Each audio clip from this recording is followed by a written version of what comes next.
Vamos hoy a comentar esta tesis de Santo Tomás, por la cual dice que el alma racional está unida al cuerpo como forma sustancial, única. Y por lo mismo tiene el hombre, hace que el hombre sea hombre, animal, viviente, cuerpo y sustancia, y ente al mismo tiempo.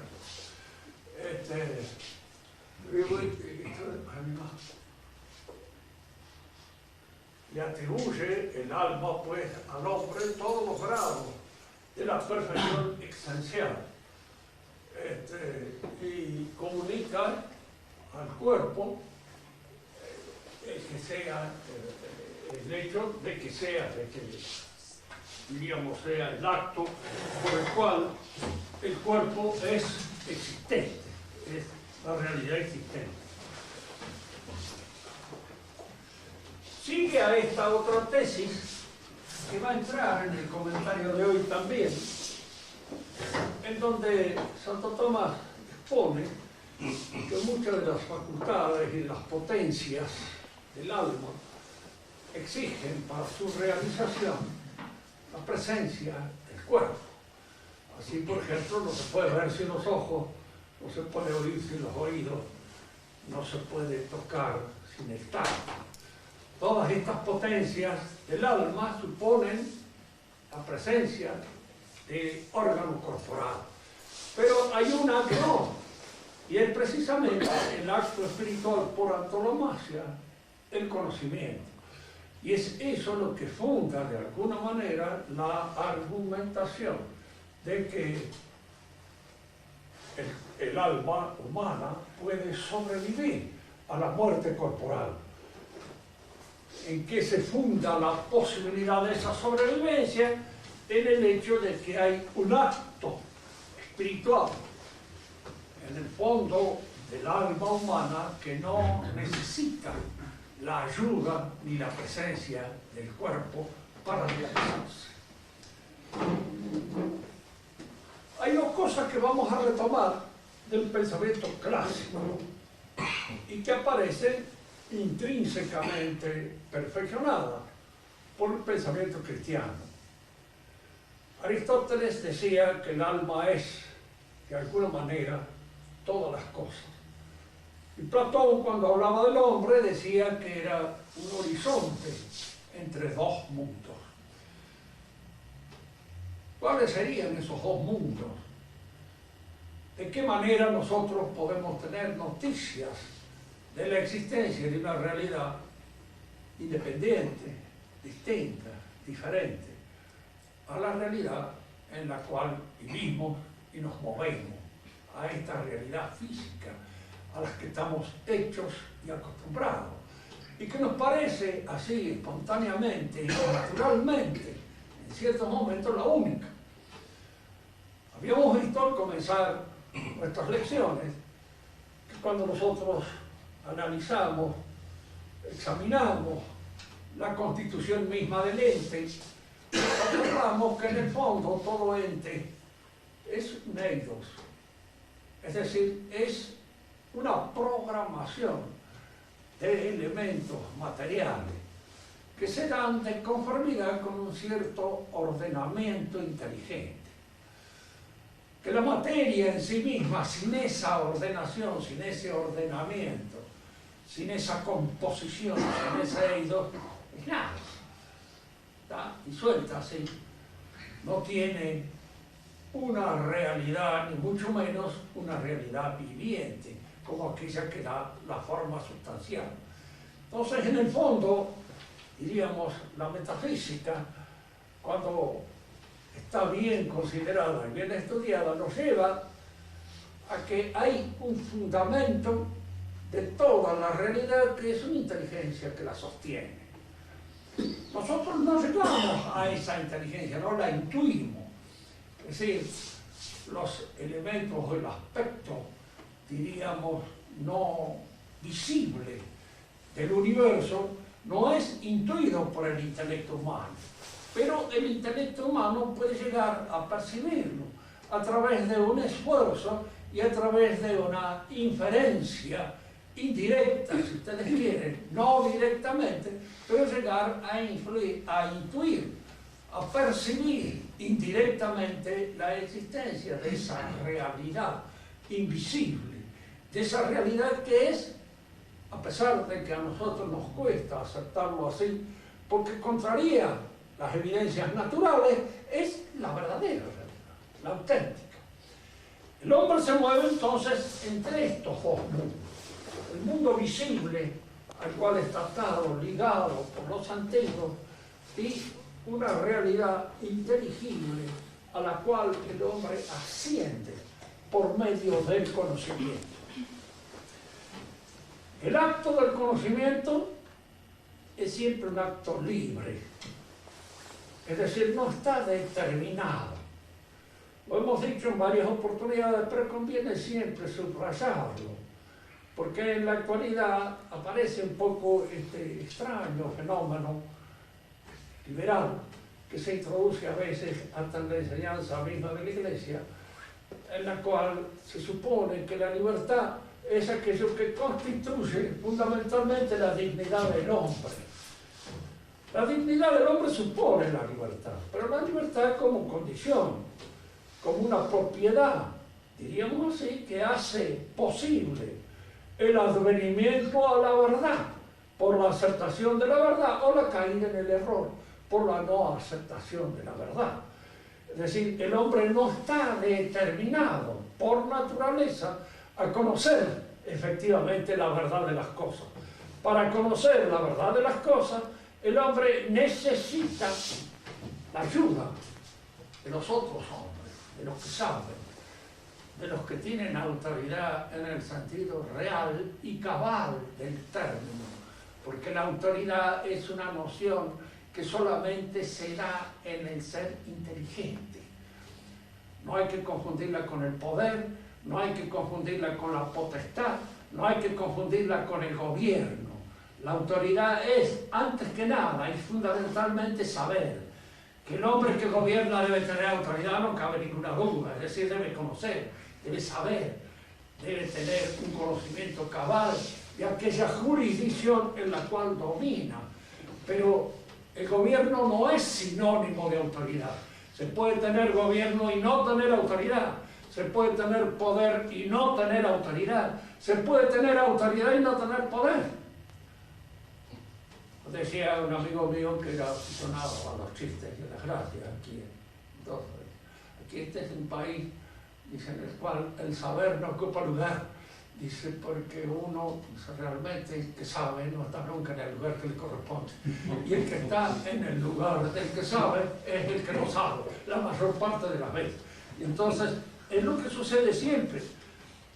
La gente que está en el gobierno puede carecer de autoridad porque no tiene conocimiento cabales, acabados, del bien común que debe dominar, que debe gobernar. Y a veces esto pasa hasta en la misma iglesia, en que las autoridades de la iglesia carecen de autoridad. Son gobiernos, tienen poder y lo tienen legítimamente, pero no tienen el conocimiento egregio que deben tener para defender aquellas cosas que están, digamos, creados especialmente para defender. Ahí entonces el hombre se encuentra, diríamos aquí, en este mundo visible, en este mundo palpable, tocable, en la presencia de las cosas. Pero siempre el acto del conocimiento, el acto por el cual el hombre penetra en la interioridad de las cosas. Recuerden siempre que la etimología de la palabra inteligencia es intus legere. Es precisamente leer la interioridad, la estructura inteligible de la realidad, penetrar en ella. Pero para penetrar en la realidad debe hacer un esfuerzo, tiene que hacer una operación, hay que realizar un trabajo, diríamos así, socavar todo aquello que en alguna medida no es conceptualizable, todo aquello que escapa a nuestra razón humana para penetrar en los entresijos de la esencia que está incluida dentro de las cosas. Y este trabajo, diríamos, propio del hombre, es lo que nosotros llamamos abstracción. Hay tres formas de abstracción. Abstraer, entonces, es eliminar lo que nuestra inteligencia no logra penetrar, lo que no es reducible a concepto, a conceptualización, y penetrar en la interioridad inteligible de las cosas. Hay tres clases de abstracción. Fíjense que en algunos tratadistas tomistas hablan de 3 grados de abstracción. Y vamos a ver por qué estos no pueden ser considerados grados. Porque hay gradación dentro de una misma escala. Grados de calor, 30 grados, 35 grados de calor, 25 grados de calor. Así sí se puede graduar porque se está, diríamos, midiendo una realidad única. Pero cuando las realidades son diferentes, nosotros no podemos hablar de que haya entre una y otra modalidad una diferencia de grado. En las abstracciones son diferentes. Hay lo que se llama la abstracción total en el pensamiento tomista, la abstracción formal propia del matemático y la abstracción positiva, que es la propia del metafísico. En la abstracción total se elimina todo lo que sea materia individual. No es conceptualizable. ¿Qué queremos decir con esto? Yo no tengo un concepto que diga que es el doctor Messina. No tengo un concepto adecuado que en alguna manera lo presente en su realidad intrínseca. En realidad el nombre de él solo Dios lo conoce. Nosotros tenemos una serie de datos más o menos obtenidos en nuestro trato y en nuestra relación con él. Pero estos datos son obtenidos mediante un proceso de eliminación de materia. Y este proceso de eliminación de materia va produciendo, provocando un objeto estable, un objeto conocido, una esencia tal como se presenta a nuestro conocimiento, que es el hombre, por ejemplo, ¿no es cierto? El hombre universal, el hombre que cada uno de nosotros es en su realización concreta e individual, no es ninguno de nosotros. Somos todos y no es ninguno. Nosotros en alguna manera participamos de esta estructura inteligible que logramos obtener mediante un proceso, diríamos así, de eliminación de elementos y datos no conceptualizables. Y esos elementos y datos no conceptualizables son los que pertenecen a la materia concreta individual, al individuo. El individuo no es conceptualizable, nos dirá Aristóteles, en muchas oportunidades porque no es conocido como tal. Fíjense que esto que pasa con el individuo, cada uno de nosotros, que es efectivo y real, no tenemos un concepto de lo que cada uno de nosotros es.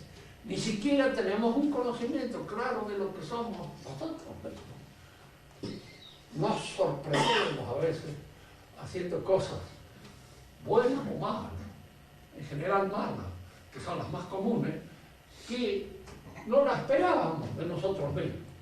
Era que nos sorprende a nosotros mismos ese hecho porque no nos conocemos en toda nuestra plenitud. No sabemos bien quiénes somos. Esperamos saberlo en alguna oportunidad, cuando Dios nos revele nuestro nombre, pero momentáneamente no lo sabemos. Entonces, el proceso propio de las ciencias naturales es este ascenso de lo visible, de lo palpable, de lo observable, de lo individual a lo general, universal, que no es visible, sino que es de alguna manera captable por el entendimiento, pero que en el terreno de las ciencias naturales este proceso va de lo concreto, perceptible, a lo general o universal, y allí desciende para verificarse nuevamente en la realidad concreta y visible. Por eso las ciencias naturales son ciencias de la observación, son ciencias que en alguna medida corroboran sus conclusiones en la observación de los hechos particulares. Fíjense que es importante a veces estas cosas, sobre todo los que van a ser sacerdotes también, les interesa esto fundamentalmente, porque siempre se van a encontrar con las discusiones difíciles. Si el hombre desciende del mono o no desciende del mono. Yo hay que tener un abuelo mono, tener un abuelo perro, preferiría un perro a un mono. Pero, en fin, es cuestión de preferencia zoológica. Yo creo que de cualquier manera, digamos, esto no es corroborado por la observación real y concreta de los hechos. Es una idea, una hipótesis que puede tomarse como hipótesis de trabajo porque no está corroborado. Las ciencias naturales, la corroboración debe ser efectiva, real, acá, esto será tal cosa. Que alguien me diga, mire, hubo un tiempo, lo dice Taylor de Chardin. Ustedes van a leer un artículo mío que ha salido ahora en Credilmos, Caritati, en donde aparece la referencia a Taylor de Chardin. Taylor de Chardin cree que hace muchísimos siglos hubo un momento determinado que se dio una situación, todo eso es fantasía. Todo eso es imaginación. ¿De dónde saca que ese momento se dio? ¿Cuándo lo vio? ¿Cuándo lo observó? ¿En qué momento estaba él observando eso? Diríamos, en el terreno mismo de la ciencia científica, que corroboran sus conclusiones en la observación de los hechos, está en golpe bajo, porque no estaba. El hombre de ciencia debe decir, mira, esto será aquí concretamente. Nosotros partimos de aquí. Por ejemplo, es una cosa que nosotros suponemos que el hombre, el alma humana, la forma sustancial del hombre, la hace Dios en los gametos, cuando estos se unen. Pero claro, eso no es corroborable desde un punto de vista científico. No es una hipótesis científica, ni puede ser trabajado como hipótesis científica. Es metafísica. Pero ¿en qué sentido la metafísica y la ciencia positiva pueden corroborar? En este sentido, de que hay ciertas cosas que si bien no son perceptibles por los sentidos, ni por la prolongación de los sentidos, como pueden ser las máquinas que usa el doctor Barrio, o como algunas otras que pueden permitirnos ver más allá de lo que los sentidos nos permiten, la inteligencia tiene su labor. Aquí aparece la posibilidad de la interpretación inteligente. Y esta posibilidad de la interpretación inteligente no hay que quitársela a la inteligencia. Hay algunos, digamos así como sucede en el terreno de las ciencias físicas naturales, suele suceder también en el de la historia. El hombre que no se permite una interpretación inteligente. Se permite. Tuvimos la historia de Cristo y entonces dicen los datos que existen son estos, y la mejor corroboración de los datos. Todo esto otro es una conjetura que excede la posibilidad de que el historiador se pronuncie porque no está a la vista, no es observable. Pero así es donde la inteligencia recupera su sentido, porque hay ciertas cosas que tenemos que interpretarlas. ¿Qué es un hombre que le dice a otro, vete, tus pecados te son perdonados? O está loco, o es algo más que un hombre. Una de dos. La hipótesis está ahí. O está loco porque un hombre común y corriente no puede decir eso. ¿Qué sentido tiene eso? Ah, bueno, perdón, porque muchas gracias. A ver, ¿qué significa eso? ¿Qué es eso? ¿Quién es el que es posible y quién puede decir eso? Ahí está. Es como cuando decimos que es la religión, y entonces frente a esto hay dos actitudes que se contradicen. La revelación esta y la puramente racionalista. Si la religión es hecha por el hombre, puede haber varias, muchas, como hay artes, como hay ciencias, como hay regímenes políticos distintos. Pero si la ha hecho Dios, no tiene que haber nada más que una sola. Y no puede haber varias, porque Dios no puede haber hecho la religión para que nos agarremos a patadas por causa de las religiones, sino que tiene que haber dado una desde el comienzo. Y esta es la que nosotros tenemos que conocer. ¿Cómo se llega a estos elementos? Pues razonando, simplemente. ¿No es esto o esto? Si la hipótesis sujeta, la libertad religiosa, por ejemplo, declarada por el Concilio Vaticano II, supone que la religión es una creación de la actividad humana. Aunque no lo diga, lo supone.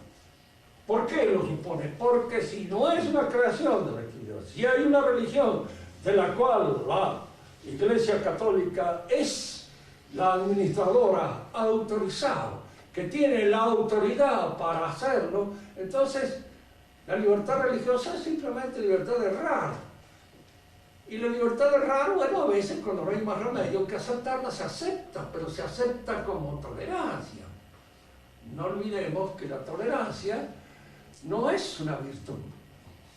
Es una parte, es una actitud propia de la prudencia, cuando no hay más remedio que admitir un mal para evitar otro peor. Pero no es una virtud. Paul Claudel decía una palabra que estaba muy bien en francés, decía, la tolerancia, il y a des maisons pour ça. Hay casas para eso. Decía él, como diciendo, con este descubrimiento puramente liberal de que la tolerancia es una virtud, no lo es. Es un aspecto de la prudencia que en ciertos momentos sí, no hay más remedio que admitirlo. Yo tengo que admitir a este tipo, o lo tengo que matar, o dejar que haga alguna de las cosas que hace, que tal vez sea más insano para mí matarlo, que dejarlo que obre en la forma en que él entiende que debe obrar. Pero, como ustedes ven, la tolerancia, usted puede preguntarle a una persona, bueno, ¿usted tolera hasta cuándo? Porque hace que yo le puse el pie ahora. Usted me lo aguanta una vez, 2 veces, 3 veces, a la cuarta me da un sopapo. Es lógico y natural de que así sea, porque ya esto no lo puedo seguir aguantando. Entonces, como ustedes ven, la tolerancia tiene sus límites y las posibilidades de su realización. Estábamos en esto. Las ciencias naturales son ciencias que parten de la realidad visible a una realidad en donde, diríamos, percibimos con la inteligencia aquellas estructuras esenciales que constituyen la esencia de las cosas. Pero las ciencias naturales tenemos que volver siempre a lo visible para corroborar la efectividad de lo que hemos descubierto. Al hombre no lo podemos considerar o conocer sino examinándolo. No sucede así en todas las ciencias, ¿no? Hay ciencias en que no pasa eso. ¿Y por qué hay ciencias en que no pasa eso? Pónganse, por ejemplo, en las matemáticas. Yo tengo que medir un triángulo de tierra. Por supuesto, ese triángulo de tierra no es totalmente triangular. No es un triángulo. El triángulo es algo que yo creo con mi entendimiento, eliminando todo aquello que constituye una relación con la materia sensible. La materia sensible es esa que va, como diría un paisano, como galope un sol, porque hay una serie de alteraciones, hay una serie de defectos, hay una serie de anfractuosidades que no son tenidas en cuenta cuando yo concibo el triángulo. Para efectuar la medición del terreno, consigo un triángulo. Entonces, el triángulo se inspira en la realidad sensible y concreta, pero una vez concebido queda independizado de esa realidad. Y podemos decir que la ciencia que estudia el triángulo lo estudia en el aspecto puramente inteligible. Va extrayendo todo aquello que pertenece al triángulo sin necesidad de tener que observar triángulos de distintas clases, porque no existen. El triángulo es la definición del triángulo y nada más. Y como ustedes pueden observarlo, el hombre no es la definición del hombre, nada más. La definición del hombre no es un hombre. El hombre real y concreto es el hombre de carne y hueso. Es Pedro, es Diego, es Juan, este que está allá frente a mí, Entonces, lo que yo conozco, si ustedes observan, este movimiento de una y de otra abstracción, se darán cuenta que son movimientos de abstracción negativa. Esto que yo observo en las ciencias natural. Mi noción universal del hombre universal es entitativamente menos que el hombre concreto, real, del cual yo parto. Entitativa y existencialmente es más el hombre concreto que el hombre universal. Y el hombre universal es menos. Entonces, si ustedes observan, en esta abstracción hay un movimiento de negación para alcanzar el concepto abstracto. Esta negación se da sobre la materia particular, individual. Eso queda negado, pero pertenece a la realidad. Y lo que yo obtengo es algo menos real que aquello de lo cual yo parto. Esto es menos real que esto. Tanto que ninguna de las chicas podría casarse con el hombre universal y tendrá que casarse sin más remedio que un hombre particular y concreto con todos los defectos que pueda tener en realidad. Pero es el hombre que existe, es el que efectivamente se da. El otro no existe, es menos que este, desde el punto de vista de la realidad concreta. En este movimiento sucede algo parecido. Yo elimino de toda la realidad todos los elementos no conceptualizables. Y todos los elementos no conceptualizables pertenecen a la materia sensible. No solamente individual, sino también sensible en general. Prescindo de toda la materia sensible. Y alcanzo una noción pura y exclusivamente abstracta, pero que no existe en la realidad. Fíjense que acá sale una cosa. Estas ciencias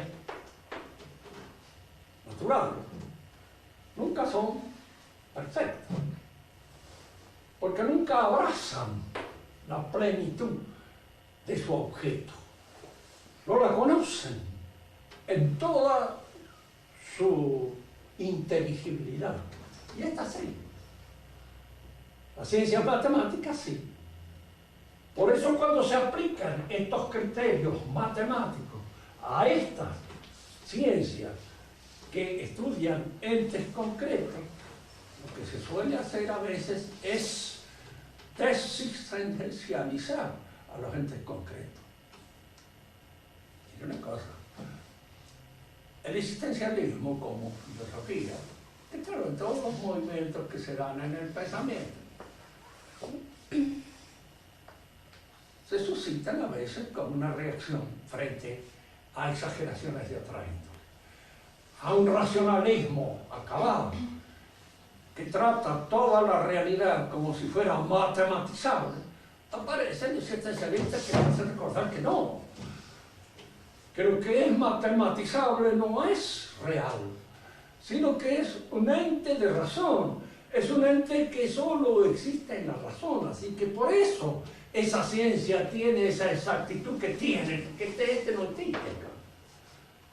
El triángulo es la definición del triángulo y nada más. No hay ningún otro misterio que lo afecte. No hay ningún peso óntico que lo constituya. Es una definición, es una noción del entendimiento. Pretender que este método sirva en estos otros conocimientos es falso. Es una pretensión falsa. Es algo así como dijéramos un golpe de fuerza. Eddington, en su estudio sobre la naturaleza del ser físico, trae un ejemplo que es muy interesante. ¿Se puede calcular la caída de un elefante desde una colina? Se pregunta él. Entonces dice, mire, el elefante a lo mejor no se cae de la colina, de entrada, porque va a tratar de no caerse. Va a hacer los esfuerzos posibles para sostenerse dentro de la colina. Si hay alguna anfractuosidad, un apoyo, un punto determinado en el cual pueda meter la pata, la mano, la trompa, y se queda encajado. Y usted lo está esperando caer. Si usted quiere hacer un cálculo de esto, tiene que desexistencializar toda la realidad. Y entonces convertir a la colina, que tiene sus anfractuosidades, en un plano de tantos grados, 60 grados, de declive. Te transforma la colina en un plano, transforma al elefante en 2 toneladas de peso, los va haciendo de todas estas realidades concretas, abstracciones puramente matemáticas, usted puede hacer el cálculo efectivo. Tiene un coeficiente de roce más o menos X que puede calcular, y luego usted calcula la caída de 2 toneladas de peso por un ángulo de 60 grados de proclividad. Entonces eso sí se puede hacer, pero usted ha transformado la realidad en algo que ya no es más real, en algo que está supeditado a los esquemas puras y exclusivamente matemáticos con los cuales nosotros tratamos de poseer el conocimiento de lo real. Lo real como real ha sido destruido por las exigencias de una racionalización que está fundada o inspirada en el saber de tipo matemático.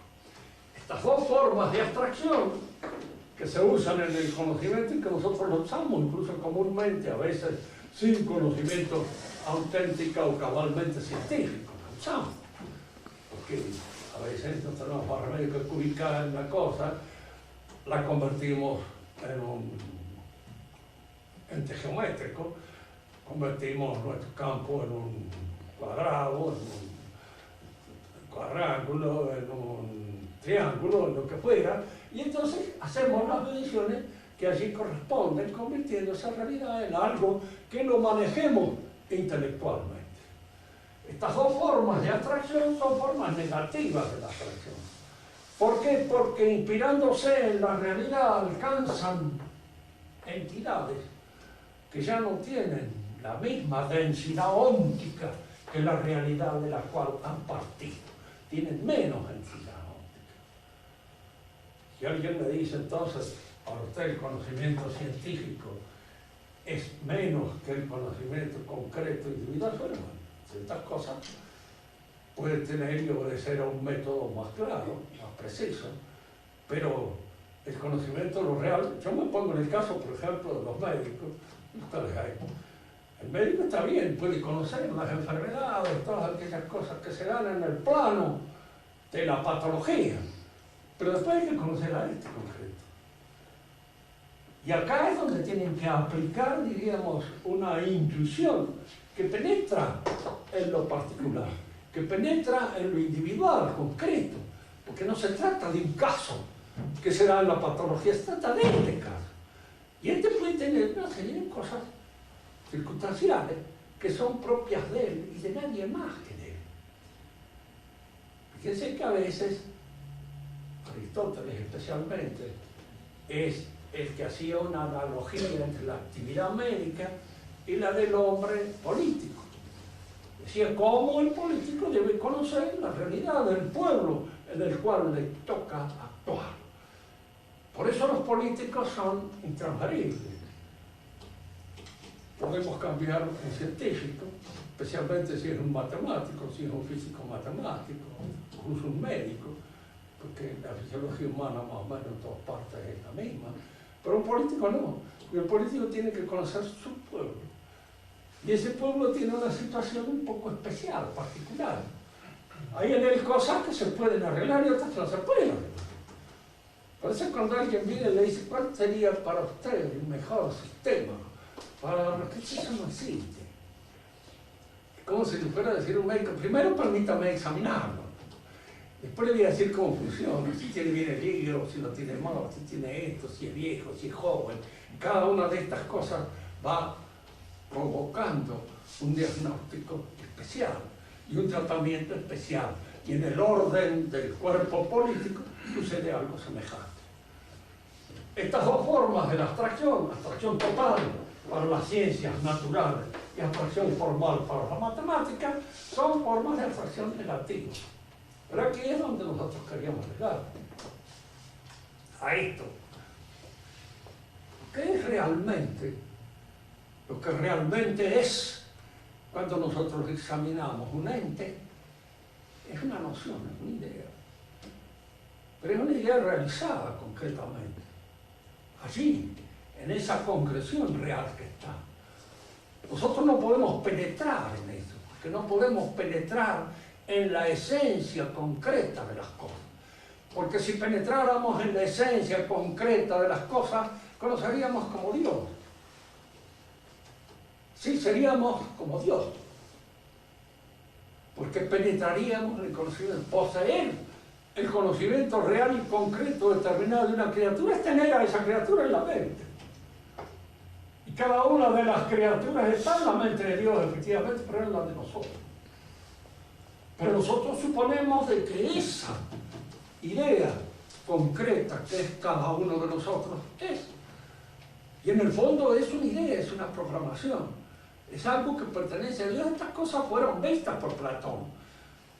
No muy bien, pero posteriormente, diríamos nosotros, fueron completadas esta visión filosófica del platonismo y del aristotelismo gracias a la revelación cristiana. Y en alguna medida toda esta filosofía fue asumida e intrínsecamente perfeccionada por los principios que la revelación nos enseña o nos revela. Pero el fundamento de toda la realidad es entonces algo que nosotros indirectamente alcanzamos a percibir. Es decir, si existe, diríamos así, una realidad, pero una realidad concreta que se da acá en el terreno de lo puramente invisible, nosotros podemos llegar a inferir esa posibilidad o esa noción, pero no la vemos. La inferencia significa una, diríamos, noción obtenida de una manera indirecta, a partir del conocimiento de las cosas, obtenemos esa noción. Pero acá en esta atracción, que es unir, diríamos así, hasta lo invisible, concreto y real, es una abstracción totalmente distinta a esta otra. Por eso no se puede graduar con esto. No es un tercer grado, no es una abstracción más abstracta que esta, siguiendo la línea negativa de esta, porque es una abstracción positiva. Es algo que yo alcanzo a vislumbrar como efectivamente existiendo sin materia. Una realidad invisible que se impone a mi conocimiento, en la punta del ejercicio de la actividad intelectual metafísica. Pero se impone como algo positivo, como algo que es, que efectivamente está allí siendo y realizando. Entonces uno podría decir, bueno, entonces, de acuerdo con eso, para el metafísico, lo que realmente es, no es lo que para nosotros comúnmente entendemos por realidad. Claro, que nosotros entendemos por realidad concreta y cabal un cascote. Así es nada. Lo que es, efectivamente, es el espíritu. Y esa es una cosa a la cual nosotros accedemos por una vía de remoción, por un movimiento, diríamos así, de la razón, en la cual se remueven todos los elementos materiales y se llega a percibir, pero indirectamente, no directamente, insisto. No estamos en la noción.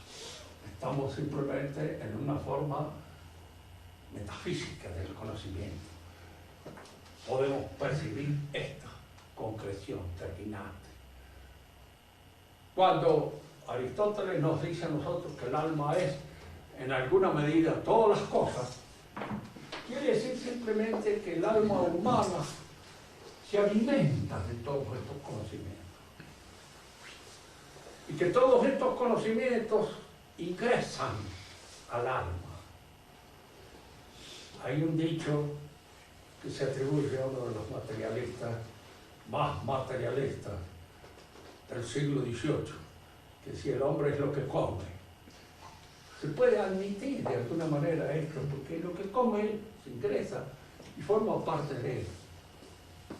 Y esto que se da en el orden corporal, se da con más razón en el orden del conocimiento. Donde pongo la atención, aquello que constituye el pan con que se nutre mi entendimiento, eso es lo que de alguna manera va a influir en la realización de mi verdadera perfección intelectual. Dante llamaba a la teología il pane delle angeli, el pan de los ángeles. el pan que comían los ángeles, y que de alguna manera constituye, diríamos así, el alimento propio del intelecto angélico. ¿Cómo le llaman a Santo Tomás, el doctor angélico?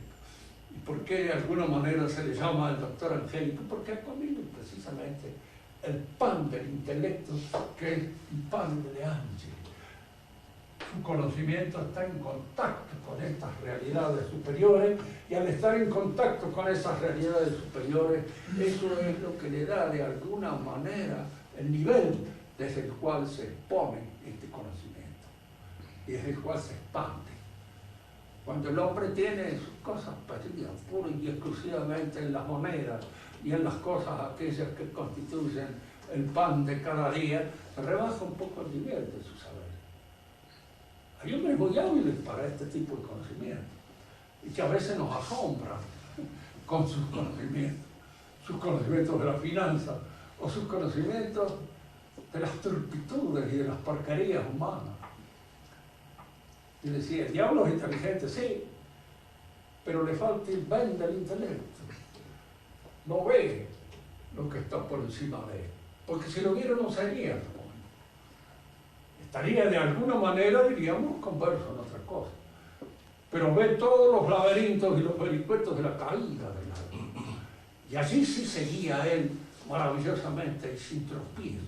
Él sabe cómo seducir, sabe cómo hacer brillar ante los ojos del hombre el valor de ciertas porquerías que son capaces de atraerlo y de tenerlo así como discípulo propio de él, pero no ve, no la ve. Ustedes piensan en la tentación que Satanás le hace a Cristo. Él barrunta que Cristo es algo pero no sabe bien qué es. Porque si no lo hubiera tentado con lo que lo tinta. Lo tinta con cosas que hubiera tentado a un hombre, a una naturaleza caída, sí, pero no precisamente a Cristo. Por eso cuando un blasfemo, imbécil, sacrílego y estúpido escribe sobre la última tentación de Cristo, que él considera un pobre diablo igual que somos nosotros, que se puede tentar por esas cosas que nos tientan a nosotros, pero que no nos tientan a Cristo, ¿no? Cristo es intentado porque es Dios, pero si hubiera sido un hombre muy santo, su tentación hay que colocarlo así, diríamos, en donde está fijo su intelectualidad, porque la tentación generalmente del metafísico es metafísica, y es del tipo metafísico.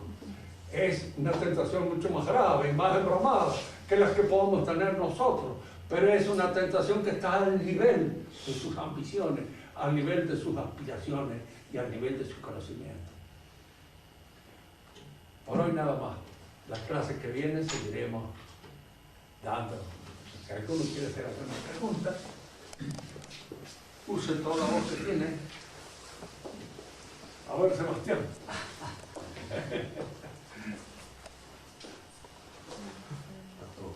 Y cualquier cosa que se te ocurra. Y el tercer modo de conocimiento ese sería el analógico.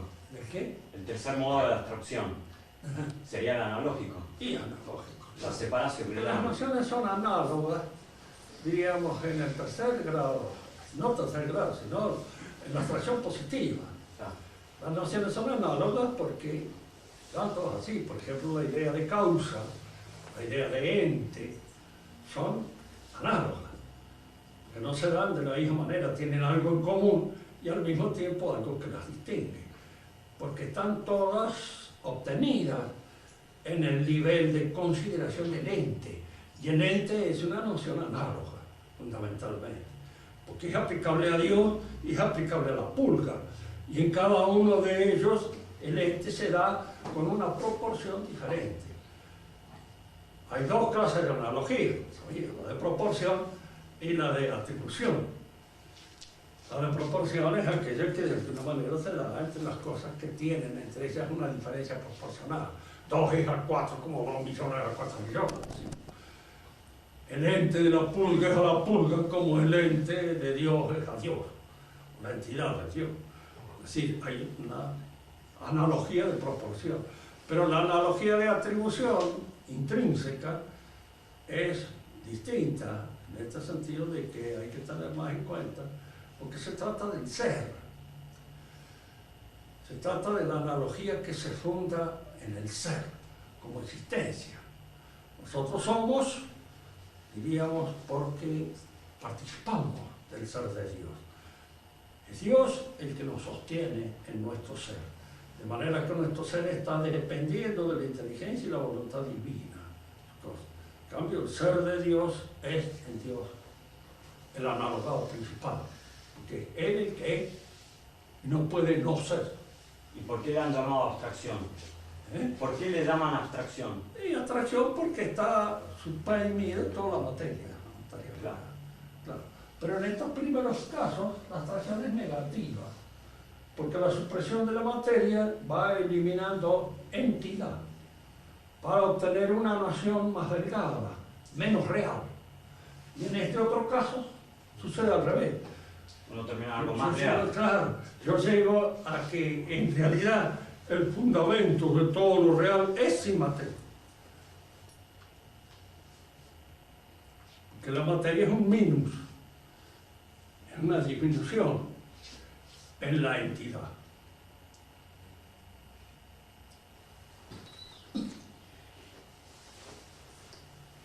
Estamos refrescando toda metafísica que tuvimos ahí en el seminario. Refrescando de vuelta las nociones que tuvimos en metafísica. No, en los grados de abstracción, creo que hay un comentarista de Santo Tomás, Cayetano, que es el que él metió estos los grados de abstracción, pero creo que hay un error, hay una equivocación, que viene precisamente de un concepto no erróneo totalmente, pero sí, porque para él la metafísica nacería de la consideración del ente en tanto que ente, y en eso le parecía a él el último grado de abandono de realidad para obtener una noción que sería la más delgada, la más universal y la menos efectiva de todo, lo cual está equivocado, porque no es así, es al revés.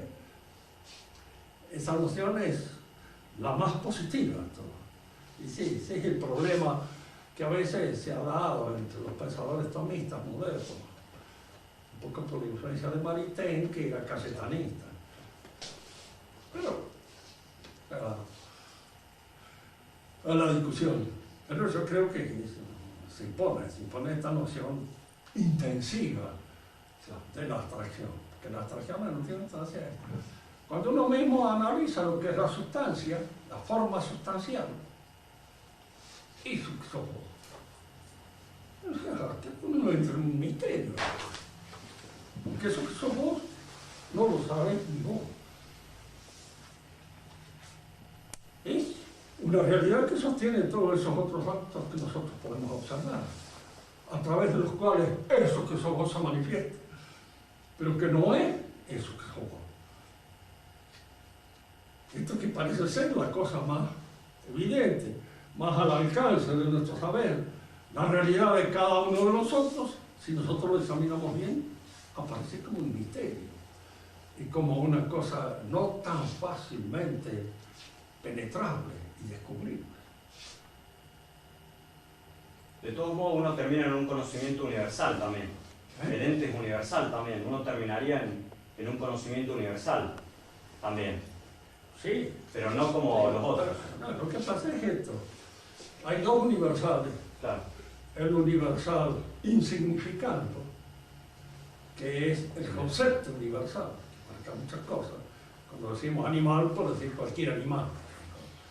Y un universal inescendo, que es Dios. Él es el universal inescendo, ya no insignificando, sino inescendo. El ser es el universal inescendo, que es el que es universal. Pero es universal en su constitución efectiva, real. Porque a veces, bueno, muchas veces, nuestra manera de pensar es que, claro, estamos acostumbrados, por eso Platón consideraba que era conveniente iniciarse antes de la filosofía en la matemática, porque uno se acostumbraba a abstraer. Claro que él matematizó un poco su metafísica, y estaba un poco influido por su matemática, que es lo que le sucede a Descartes también. Aristóteles, más biólogo, era de procedencia médica, y antes los médicos pertenecían a una familia de escépticos. Se transmitían el conocimiento entre ellos. Entonces, yo tenía unos amigos en mi pueblo que eran hijos de unos italianos, buenísima gente, pero porque no habían visto nunca jamás lo que era una universidad, y ellos no fueron a estudiar la universidad. El mayor empezó a estudiar medicina y después fue el más chico, que le decían el musiquic, fue a estudiar también medicina. Entonces la abuela decía, ¿pero qué va a estudiar la medicina? El musiquic. Si no le puede enseñar al otro cuando viene. Porque tenía que ir a aprender a hacer la universidad. Se hacía un poco así, Aristóteles era, y tenía una mentalidad de médico, es decir, más bien biológica. Por eso, en cierto modo, la noción de ente que él mismo maneja se da de una manera más completa, acabada y efectiva en los entes vivos, en las plantas, en los animales, en los árboles. Y es más difícil perfilarla en el ente mineral, no vivo, porque es más vivo, usted no sabe bien que este cascote es un ente. Con toda seguridad que no. Hay allí una serie de elementos que los constituyen y que pueden tener su entidad tal vez en la molécula, pero el cascote no, es un montón. Y hay muchísimas otras cosas así también que no tienen la clara intuición de la entidad. Por eso a veces no es tan fácil manejarse en estas cosas. La otra vez discutía en filosofía, entre un profesor de filosofía y otro.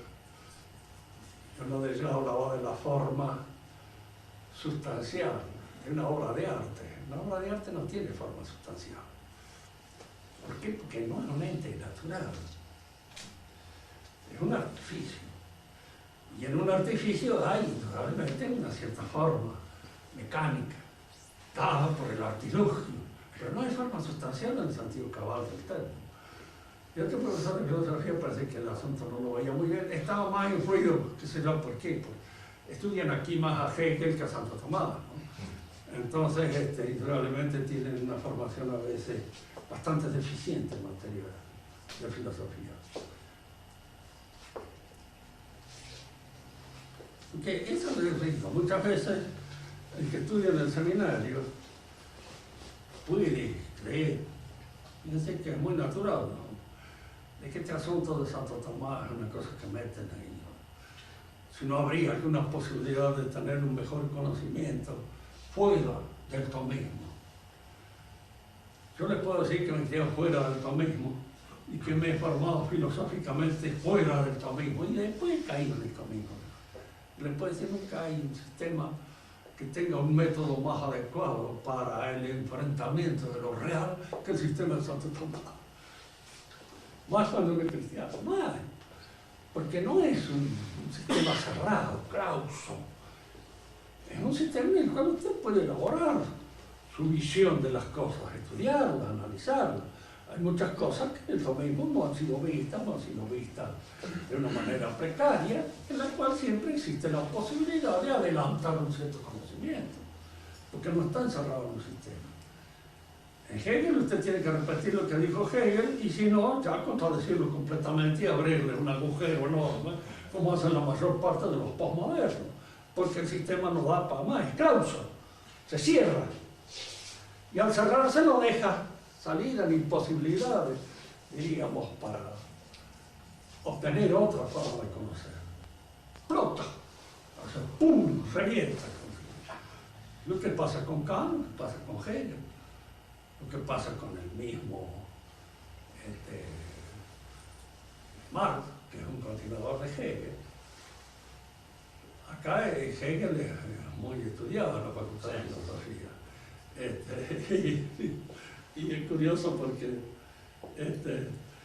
cada uno de los que estudian a Hegel cree haberlo entendido él, y que los demás no lo han entendido por nada. Sí lo dicen, es gracioso ver las cosas. Acá el último que lo entendió fue el padre Sepich. Y entonces el padre Serpiti dio su versión de Hegel a todos los que son de alguna manera discípulos del padre Serpiti. Y consideran. Yo le digo, ahora mucha rabia porque le digo, yo a Hegel lo he entendido gracias a Marx. Porque es Marx el que me ha dado más o menos la clave de la comprensión de cuál puede ser el sistema de Hegel.